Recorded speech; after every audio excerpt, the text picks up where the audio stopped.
Hello l'équipe, on se retrouve ce soir en compagnie de nos acolytes comme toujours, le Ben Salut tout le monde.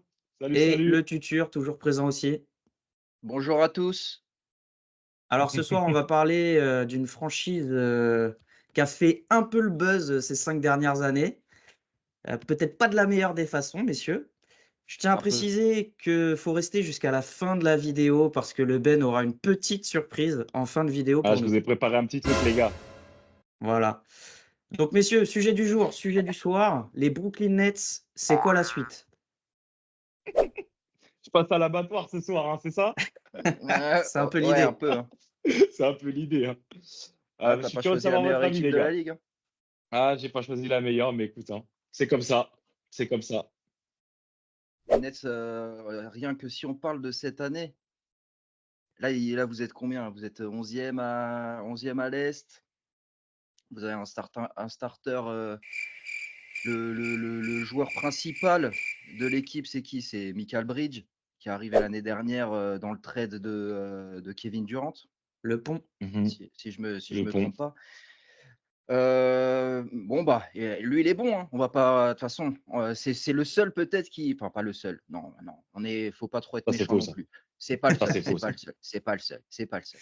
Non, vous avez de bons joueurs. C'est ça le truc. C'est que bon, ce qui va manquer, c'est la santé de c'est Simmons, Ben Simmons, Aïe.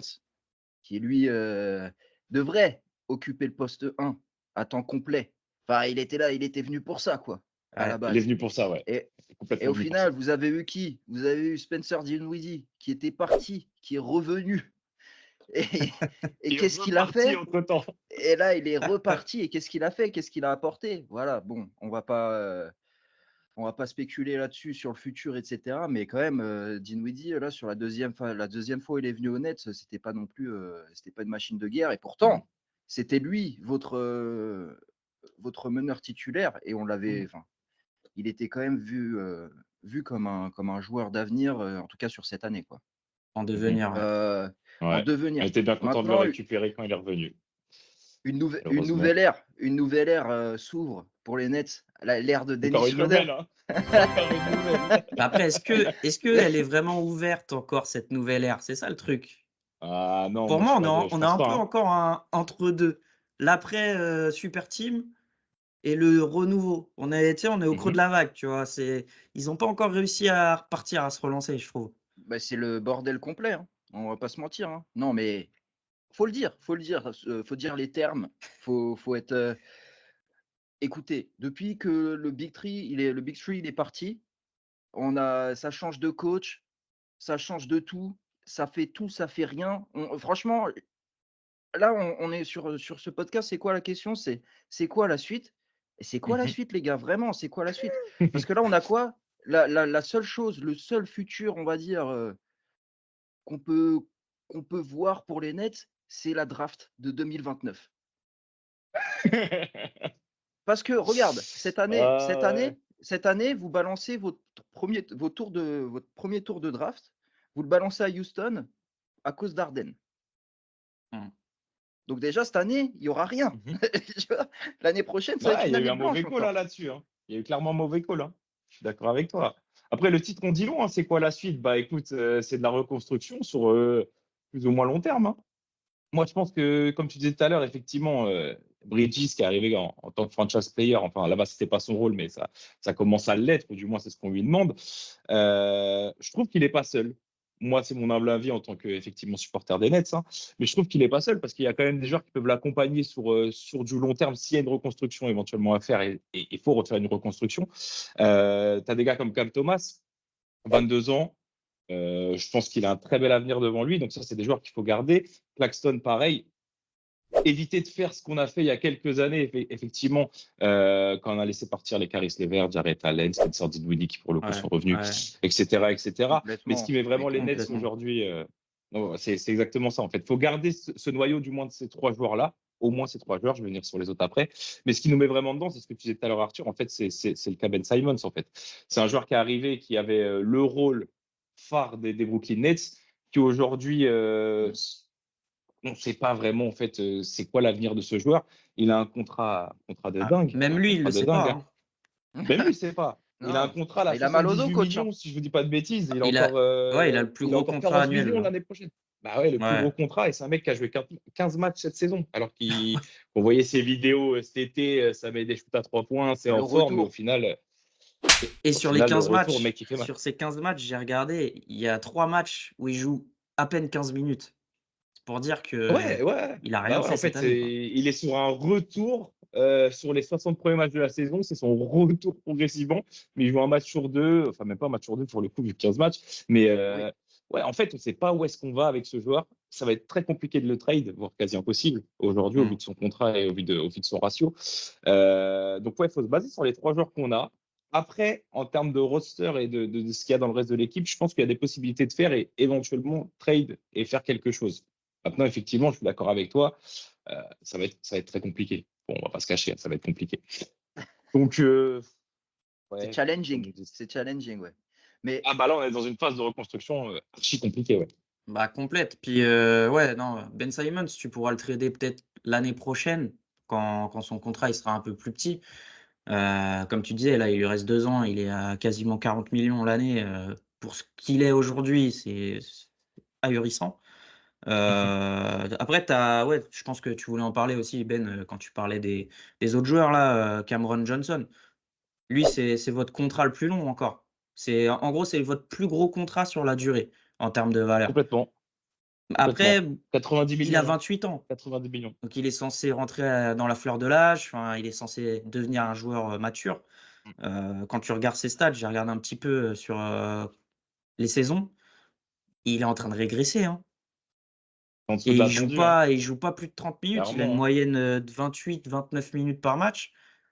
Enfin, pour un joueur sur lequel la franchise a mis aujourd'hui son plus gros contrat, je trouve que Mhm. c'est léger. Après, ouais, tu as Le Pont, heureusement qu'il est là pour vous, quelque part, parce le pont, qu'il vous a sauvé de plus d'un match, hein. Bridges, hein, on mettra en sous-titre parce que les gens Ouais, ils vont pas Michael, comprendre. Michael, Comment le on podcast, il est français ici. non mais on connaît, hein. Non, mais Excusez-moi, ouais, mais on parle français. Johnson va falloir qu'il rende des comptes à un moment ou à un autre, hein. Effectivement, au vu de son contrat, c'est pareil, hein. Nos 2 plus gros contrats, pour le coup, c'est des joueurs qui répondent pas sur le terrain. Donc, comment tu veux reconstruire avec des contrats comme ça, c'est mis une balle dans le pied, hein. Clairement, Ouais, mais clairement. après, Johnson au poste 4, t'as qui? T'as personne. Enfin, je veux dire, t'as de la profondeur du banc sur le poste 4 parce que vous en avez beaucoup. Mais il y a que lui qui peut vraiment en rôle, enfin, avoir ce rôle actuellement en tout Mhm. cas au poste 4. Mmh. Pour moi, c'est plus le poste 5 qui est bien. Je trouve que Nick Claxton, lui, il faut conserver. Et Cam Thomas, bon là, il n'a pas fait énormément. Il a démarré que 33 matchs, je crois. Ouais, mais son Cam rôle de Thomas. sixième homme, Mais il faut le il est garder. meilleur en Mais faut sixième le. homme, Go, hein. Ah Il est mais jeune, ouais, là, ouais, il est mais jeune. il est jeune. Moi, Il je faut le trouve qu'il est garder. meilleur C'est en sur sixième lui homme, qu'il hein, pour le faudrait. moment. Et en tout cas, il est efficace. C'est le seul Mmh. enfin, c'est lui en tout cas offensivement parlant qui apporte du scoring avec Bridges. Le Avec reste, beaucoup c'est de le reste, gâchis. Avec c'est Ouais. beaucoup le de niveau en gâchis. dessous. Son Et pourcentage, regarde, il est pas ouf, hein. on parlait de la draft. On parlait des drafts tout à l'heure. Le problème, c'est que je ne sais pas ce qui se passe au niveau de la draft à Brooklyn non plus, parce que vous draftez des joueurs et vous les faites pas jouer en fait.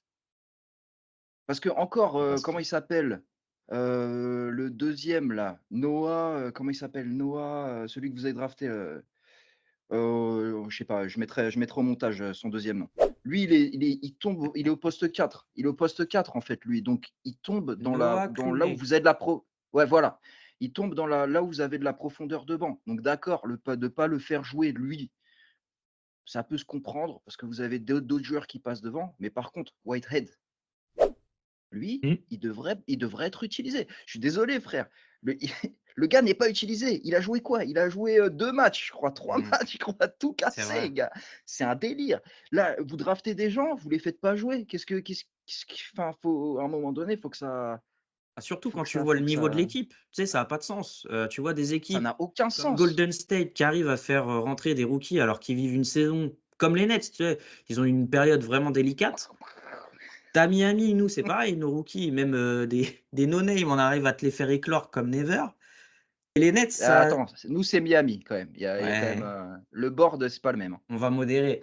Mais non, non, mais c'est vrai que mais les Nets, pour moi, de toute façon, le board, justement, on en parle, mais pour moi, le board, ils sont perdus. Ils ont tenté Ouais, un ouais, coup. ouais, ouais. Ils sont passés Ah ouais, ouais, ouais. de l'époque Dinwiddie, Allen, il y avait D'Lo encore à l'époque aussi, à ce moment-là, où ça commençait à prendre forme. Tu sentais qu'il y avait une âme qui commençait à se dégager de cette équipe. Ça Vraie jouait bien, chimie, gros. c'était plaisant à voir. Ils se sont Hmm. dit, allez, on éradique tout, on recommence tout, on prend des superstars, on tente d'aller chercher le titre sous 2 ans, 3 ans. Flop. Et ouais, Et du coup, maintenant, ils savent plus quoi et faire. flop. Et 2 flops en 10 ans, c'est ça le truc, hein.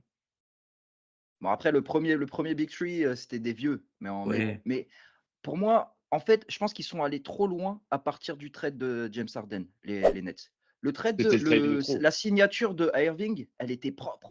Le gars ouais, était free agent, il vient, tu vois. Après, je pense que quand Irving il se fait signer, il y a eu peut-être une promesse de t'inquiète, on va t'amener d'autres c'est joueurs, sûr, etc. c'est sûr. C'est sûr, c'est une superstar, c'est normal. Le gars veut gagner, tu vois. On va pas le.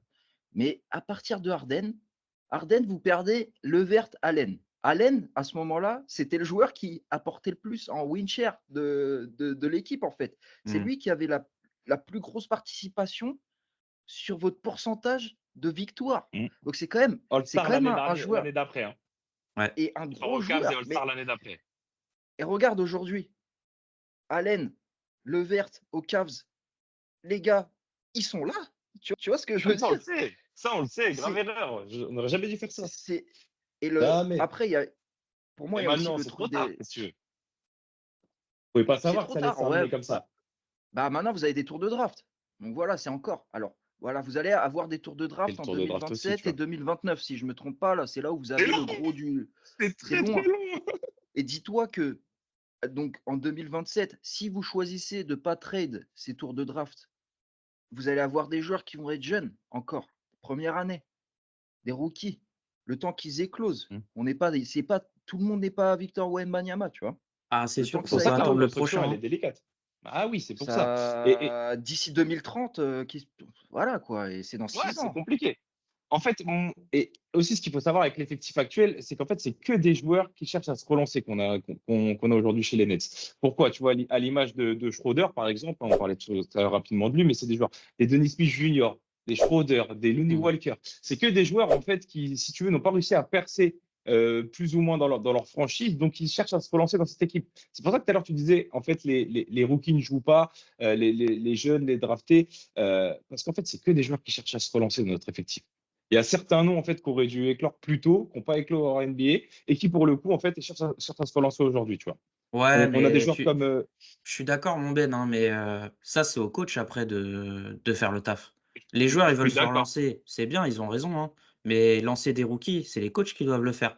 Et regarde Ouais, mais parce que aujourd'hui, ça hein, joue individuellement dans l'équipe. vous avez un Ça joue coach pas en en équipe. intérim jusqu'à la fin de saison, même ça, c'est pas clair.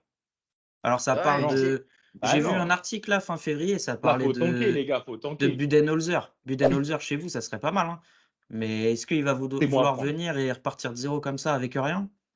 Je sais pas. Après, ça peut mais être aussi moi, bien. Hein. En vrai, j'ai t'arrives. l'impression, Est-ce que tu peux faire pire que cette année, honnêtement? non, mais même le coaching, gros, c'est un bordel, hein. Le Ah coaching, ouais. c'est un bordel. Attends, j'ai l'impression, vous trouvez pas de coach, hein. On va pas, regarde, Vaughn, il était déjà coach avant Nash. Mhm. Nash, après Vaughn encore.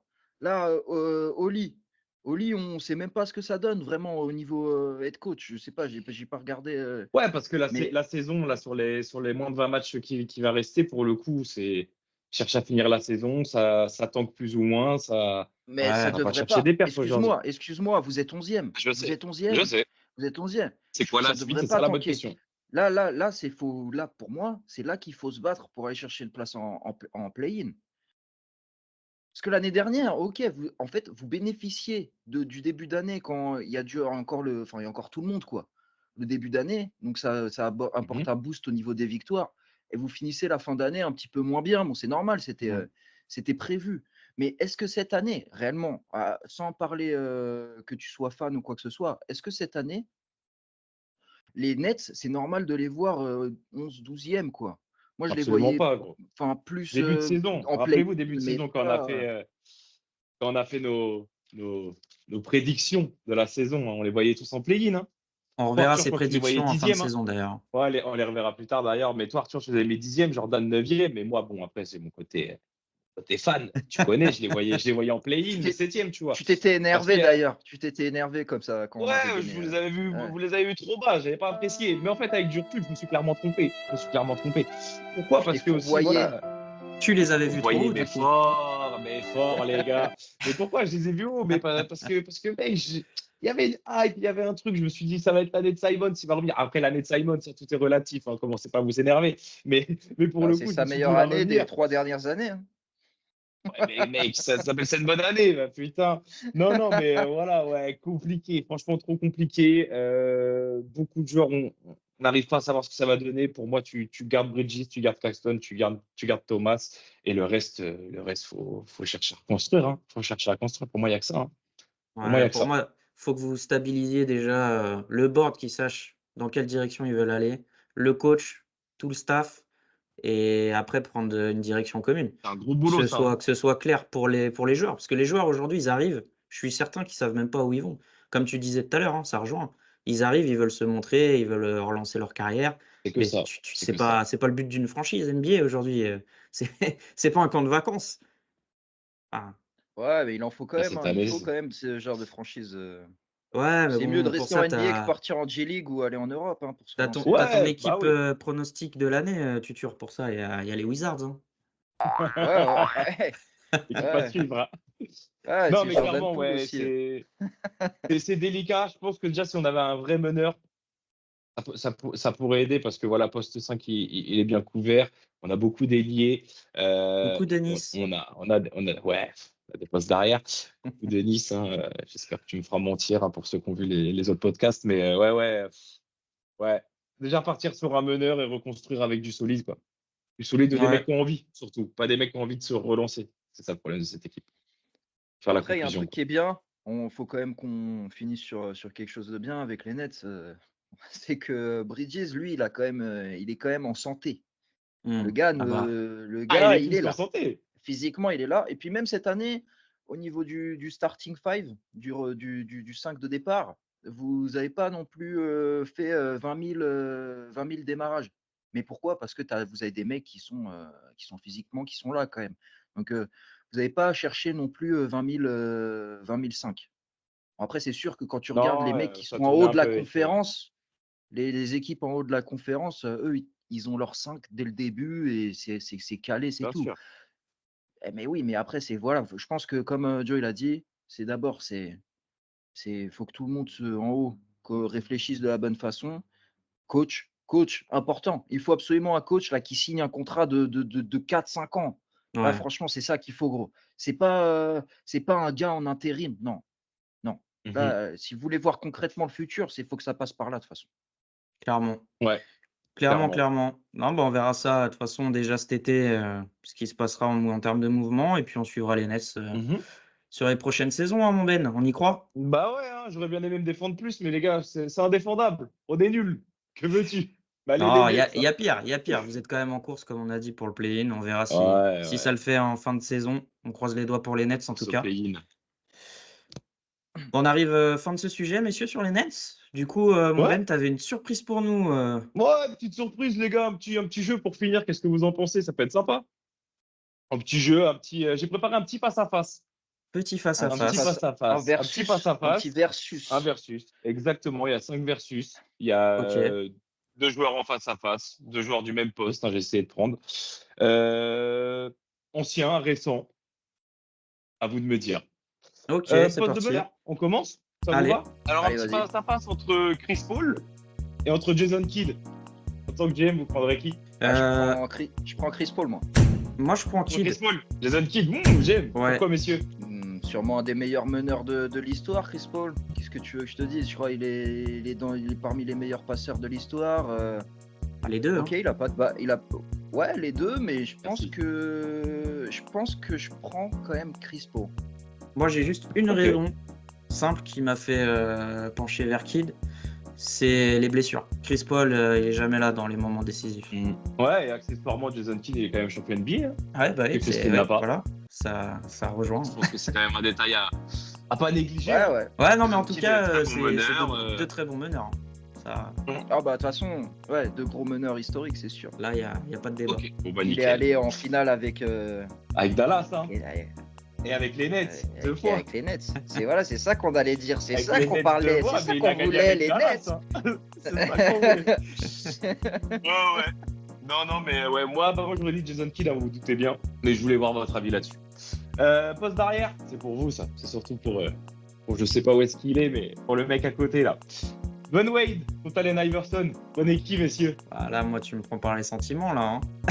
Clairement, c'était clairement pour toi celle-là. Tu me parles d'Allen Iverson, le joueur qui m'a fait regarder la NBA en 2001 avec des Sixers incroyables face à des Lakers monumentaux, face à Wade qui m'a fait suivre la NBA lors de sa draft et jusqu'à la fin de sa carrière. Donc, c'est compliqué, mais je dirais Wade quand même, parce que Miami, parce que Wade, j'ai pu le suivre quand même toute l'adolescence. Et il m'a fait vibrer le D-Wade. Et t'as le maillot d'arrière en plus.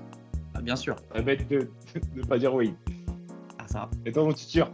Bah ouais, c'est dur hein, quand même, parce que c'est quand même deux joueurs qui ont, Ah, comme Joey c'est l'a vite, dit, hein. c'est deux joueurs de notre jeunesse, on va dire. Je pense que, ouais, je sais pas, je vais quand même prendre Wade, mais Iverson n'est pas loin quand même, parce que Iverson, il y a quand même pas mal de souvenirs, mais c'est vrai que le vrai tout début de là où j'ai commencé à bien regarder la NBA, c'est quand Miami gagne le premier championnat. Donc, puis même palmarès, hein.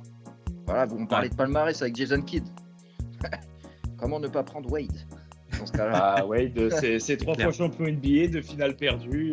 Ouais, un MVP MVP des finales. C'est juste une finale perdue. Oui, finale perdue. un vol, soi-disant. Mais carrément. Complètement. Non, il s'est fait Non, vo- non, il- ouais. il est passé pas loin du titre de MVP par contre une année où c'est D-Rose qui l'a parce qu'il était spectaculaire, mais en termes de stats, Wade cette année-là a été incroyable et il aurait tout autant mérité de l'avoir que D-Rose. C'est le seul titre qui lui manque d'ailleurs. Ah, il a été MVP des finales. C'est quand Ah même oui, déjà pas bien mal. sûr. Et, Oui. meilleur marqueur, 13 fois All-Star. Enfin, ouais. Moi, je suis d'accord avec vous. Je suis parti sur D-Wade, hein, les gars.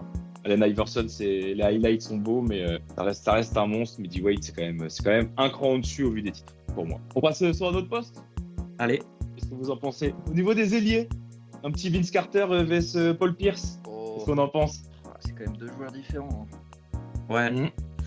Ouais. Quand même deux joueurs bien différents pour le coup. Bah, tu me diras, Iverson et Wade aussi sont différents. Bah, Bien moi sûr. je mets Paul Pierce. Pour la carrière. Après, bon, il est à Boston, il a une sacrée équipe hein, à ce moment-là. Il est champion. Carter, le problème de Carter, c'est qu'on se souvient plus de son concours de dunk que de sa carrière. Alors qu'il a quand même une carrière, il a une carrière en termes de longévité qui est quand même très solide. Et à chaque fois, il aide ses franchises. Mais bon, on se souvient vraiment du concours de dunk et du dunker incroyable que c'était. Donc non, moi je mets Pierce parce que en termes de collectif, c'est quand même historique ce qu'ils ont fait. Il y a une bague au bout. Avec Boston. Ouais, je prends Pierce aussi pour les mêmes raisons. Hein. Pierce. C'est pour Boston, hein, c'est pas pour les Nets, hein, c'est pour Boston. Ok. Sur le papier, Paul Pierce, on est d'accord. Moi, je suis parti sur Vince Carter hein, pour la simple et bonne raison que ma casquette est magnifique et que Vince Carter en faisait partie. Voilà, messieurs. On passe sur le poste d'ailier fort. Allez. Là, je trouve que c'est un très beau débat. Les deux prochains, là, c'est pas mal. Giannis contre Kevin Garnett. C'est sur deux monstres de NBA, là, quand même. Bah, ouais, Garnett, tu retournes un peu sur le Paul Pierce. Hein. Bon, après, lui, il a son époque Minnesota aussi, qui est incroyable. Effectivement. Mais, ouais. Bah, attends, tuteur, dis-moi, parce que là, ça fait 2 fois que je me lance. C'est un peu à toi, vas-y. Moi, je prends Giannis.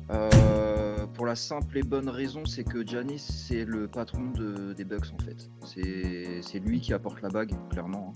Enfin, pas lui tout seul. De toute façon, c'est jamais tout seul que tu apportes une bague. Mais quand même, Giannis. Giannis, à la fin de la carrière, ça faudrait peut-être en reparler à la fin. Mais honnêtement, Giannis contre Garnett, pourtant Garnett a rien à envier à personne. Hein. Mais Garnett, il a gagné. Oh, tu vois, Garnett, il gagne aux Wolves. Il apporte une bague aux Wolves en début de carrière. Là, d'accord, ça commence à discuter. Ça discuterait peut-être un petit peu plus. Je pense que Giannis, il fait partie des tout meilleurs de l'histoire, en fait. C'est-à-dire que Giannis, tu fais un top 5, top 10 historique. Giannis, il y est. Est-ce que Garnett, il y est? Je sais pas. Je sais pas. C'est après, encore une fois, c'est chacun Ouais, je suis d'accord. voit midi à sa porte. Mais bon. Je suis d'accord. Moi, Ok. pareil, j'aurais dit Giannis parce que déjà, il a qu'une franchise à l'heure actuelle, c'est les Bucks. Il les a fait gagner et il les fait gagner, certes collectivement, mais individuellement, il fait des finales monstrueuses. Ah oui, ouais, On se carrément, rappelle carrément. de l'action avec Ayton, qui est l'action des finales. Donc, non, Giannis 100%. Bon, on retire rien à Garnett, encore une fois, mais ouais, non, Giannis, et puis Giannis, il a encore des années devant lui. Hein. C'est, Ouais, ça. c'est ça. il peut encore en C'est gagner des exactement bagues. ça. Cette année, il a un petit Damian à ses côtés. Un petit. Hein. Attention, attention. Pas très grand. Un moins Pas grand très grand en qu'avant. ce moment. Un moins grand Un qu'avant. moins grand qu'avant. On est le 6 mars. Hein. Je dis ça, on verra. Ouais, ouais. Non, Ah, ouais, Giannis, Giannis aussi. Hein. Giannis aussi, hein, pour les mêmes raisons que vous. Double MVP, champion NBA. Bon, Garnett aussi, hein, pour le coup, MVP, champion NBA. Mais Giannis, il est monstrueux, les gars. Hein, et c'est pas fini. Hein. Donc, je pense qu'effectivement, quand on mettra les deux carrières à la fin, je pense que Giannis sera au-dessus, effectivement, de Kevin Garnett. On passe au poste de pivot. Qu'est-ce que vous en pensez pour finir un petit peu en beauté? Oh non, pas les pivots. Oh non, pas Les les big pivots. men. Oh Les non. big men. Eh ben écoutez les gars, je suis parti sur deux sacrés big men. Joel Embiid, actuellement blessé, mais bon, on connaît le spécimen, face à un des plus grands, hein, Shaquille O'Neal. Qu'est-ce que vous en pensez les gars? Mais en fait, tu Est-ce vois, qu'il y a débat? Pour moi, il n'y a pas de voilà. débat. Là. Pour moi, il n'y a pas de débat, c'est O'Neal. C'est clairement O'Neal. On parle d'un joueur. Ça a été un des joueurs les plus dominants de l'histoire. Même encore aujourd'hui, je pense que s'il jouait encore aujourd'hui, s'il était arrivé dans la période NBA aujourd'hui, il serait encore un monstre, même sans savoir shooter de lancer franc ou avoir une longue distance, un shoot longue distance inexistant. Je pense que O'Neal, il serait encore monstrueux aujourd'hui. Et bon, après les bagues, etc. Non, mais t'as tout dit, de toute façon. C'est le joueur, tout le monde le dit et tout le monde est unanime là-dessus. C'est sûrement le joueur le plus dominant qui ait existé en NBA. Enfin, franchement, en termes de poste 5, en termes de physique, c'est incomparable avec quiconque. Embiid, respect à lui, hein, il accomplit des belles choses, malgré le fait qu'il n'arrive pas à franchir cette dernière étape. Il lui manque quand même encore un petit plus. Mais non, pour moi, il n'y a même pas débat, il n'y a pas comparaison. Il n'y a pas débat, hein. On est Zéro tous débat. d'accord. Hein. J'en rajoute même pas là-dessus. Shaquille O'Neal. Désolé Joël, hein. Fallait être français. On t'aurait peut-être. T'as perdu des votes, Joël. T'as perdu des votes. T'as perdu des votes, frérot. Putain. Voilà. Bon, bah, ouais. c'était sympa ça, mon Ben, ton petit face-à-face. Ouais, ça c'était sympa. Le podcast un peu moins, hein, j'ai envie de dire, hein, l'abattoir. J'ai pas pu me défendre, j'avais rien à dire, mais ouais, le petit jeu pas mal. Ok, Pas mal. Je vous propose qu'on en fasse d'autres. Hein. à remettre, je suis J'aimerais finir d'accord. en beauté. Ça marche, monsieur. Bon, bah écoutez, un bon podcast ce soir, une nouvelle fois. Mhm. Puis bah, on se retrouve bientôt pour un nouveau sujet. À bientôt. Salut les gars. Ciao. Ciao, Ciao, ciao. ciao.